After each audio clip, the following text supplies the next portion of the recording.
So the president emphasizing diplomacy from home over military engagements abroad, saying no matter what, though, America must always lead. Listen to this.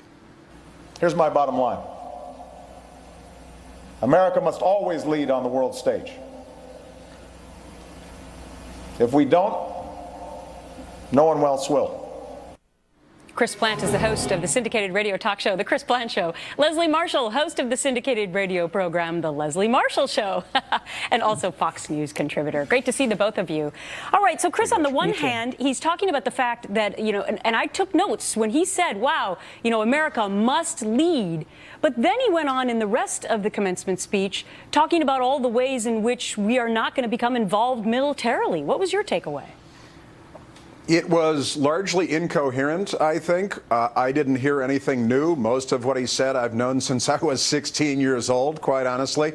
This is the president for whom we coined the phrase leading from behind. I don't think that phrase was ever used before President Obama came along anywhere in human history.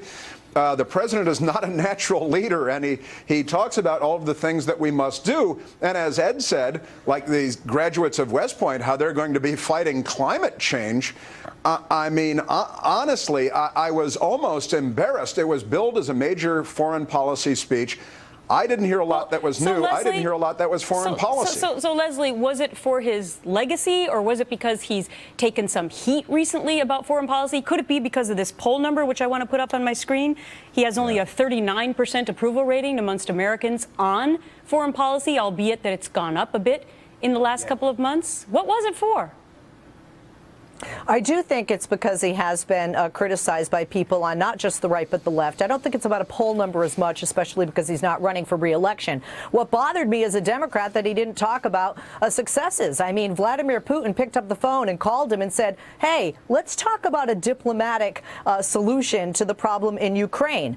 We have made incredible strides with Iran, much more so in the past decades. And although we have bumps, we are headed in the right direction. He did talk about Ukraine and Iran. Not enough. Well, he did. Not enough. He did signal those two things out, or point them out as successes in his administration, because they didn't have to use military force. Chris. Well, that's dumbfounding. Vladimir Putin is having his way with Ukraine and with anything else that he seeks to have his way with, and we've been completely impotent in Vladimir Putin's dealing with Crimea and Ukraine. And to point that out as a success. Honestly, all due respect, Leslie, you're a wonderful person, but that's laughable. Well, and with Iran, they're marching forward with their nuclear weapons development unabated. He actually said for 4 years when President Bush was in office that it was much worse, and now they're actually coming to the table. I want to play something else that he said because I wonder who he was talking about here. Listen to this.